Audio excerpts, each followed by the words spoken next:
¿Qué es la pulsión según Freud? El concepto de pulsión, en alemán, Trieb, es central en la teoría psicoanalítica. No se trata simplemente de un deseo o una emoción, ni tampoco es un instinto en sentido biológico. Freud la definió en 1915 como un concepto fronterizo entre lo somático y lo psíquico. Es decir, la pulsión es una especie de energía que nace en el cuerpo, pero que se expresa en la psique. Es un impulso constante que no desaparece hasta que encuentra una vía de satisfacción, aunque esa satisfacción no siempre sea clara ni evidente. En su desarrollo teórico, Freud distingue la pulsión del instinto, instinct, mientras que el instinto tiene un fin biológico preciso, por ejemplo, comer o reproducirse. La pulsión es más ambigua, más insistente, y no siempre encuentra satisfacción en un objeto concreto. Componentes de la pulsión.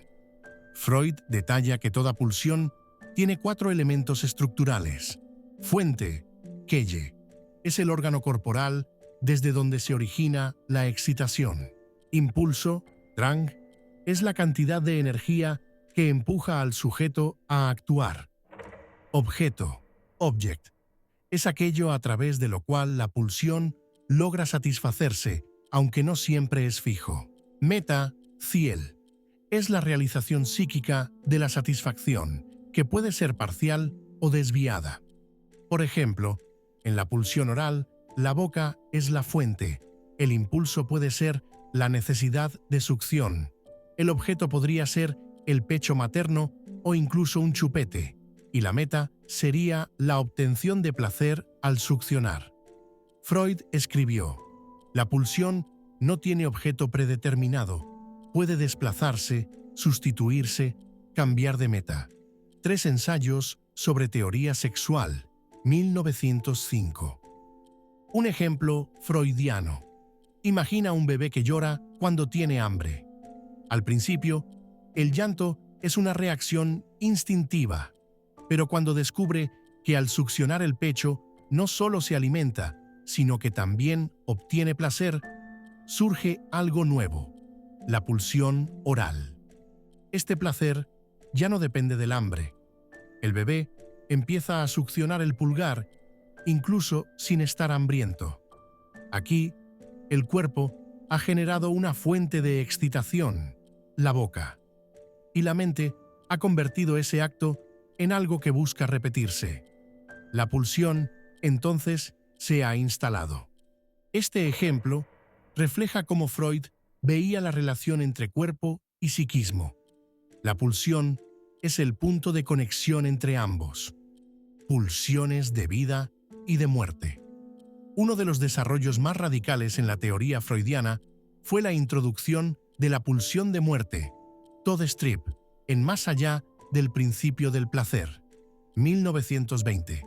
Allí, Freud desafía su propia noción anterior de que todos los seres vivos buscan únicamente el placer y la conservación.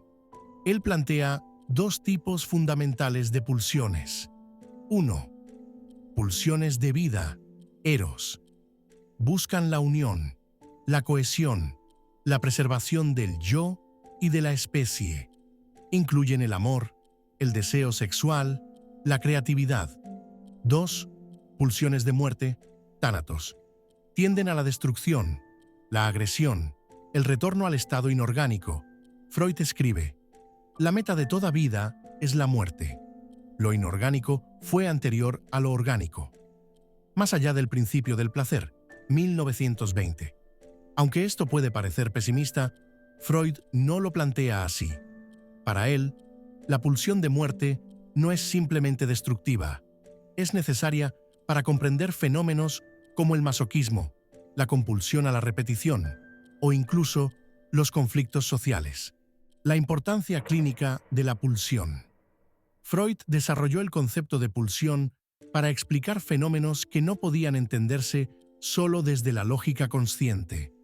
En su clínica, con pacientes histéricos o neuróticos, notaba que muchas de sus dolencias no respondían a causas físicas visibles, sino a conflictos psíquicos profundamente enraizados.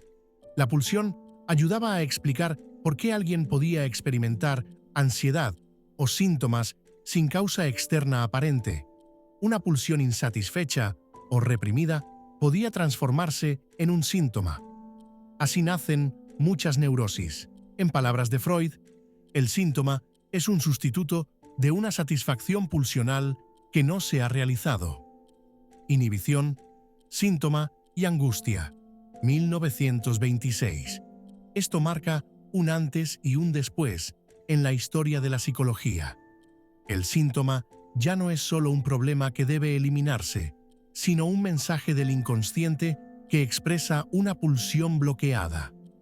¿Por qué la pulsión sigue siendo relevante hoy?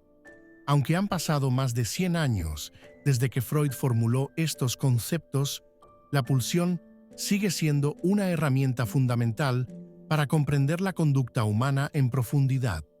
Vivimos en una era que valora la racionalidad, el control, la eficiencia.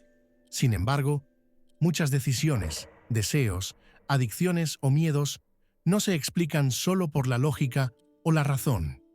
La teoría de la pulsión nos recuerda que hay fuerzas inconscientes operando en nosotros, muchas veces contradictorias. Cuando alguien se sabotea justo antes de lograr algo importante, cuando se obsesiona con una relación que lo daña, cuando repite patrones que lo hacen sufrir, la explicación no siempre está en su entorno o su historia reciente, sino en el juego pulsional que lo habita. Incluso en disciplinas como el arte, la política, la publicidad o la educación, el concepto de pulsión ha servido para analizar los mecanismos que movilizan al sujeto. ¿Qué deseo se está expresando aquí? ¿Qué placer oculto se busca? ¿Qué conflicto se pone en escena? Una frase para recordar. De todas las definiciones de Freud sobre la pulsión, quizás la más clara y poderosa es esta. La pulsión es una exigencia de trabajo impuesta al psiquismo por su lado somático. Freud, 1915. Esa exigencia de trabajo es la tarea constante de nuestra mente, traducir las necesidades del cuerpo en imágenes, deseos, palabras, pero no siempre puede hacerlo de forma clara. Y es ahí donde surgen los sueños, los síntomas, las fantasías. En otras palabras, lo inconsciente se expresa pulsionalmente. La pulsión, según Freud, es mucho más que un simple deseo. Es la energía vital, y a veces destructiva, que nos mueve. Comprenderla es comprendernos. Si este video te ha resultado interesante, suscríbete al canal y déjanos en los comentarios qué otros conceptos del psicoanálisis te gustaría que expongamos. Hasta la próxima.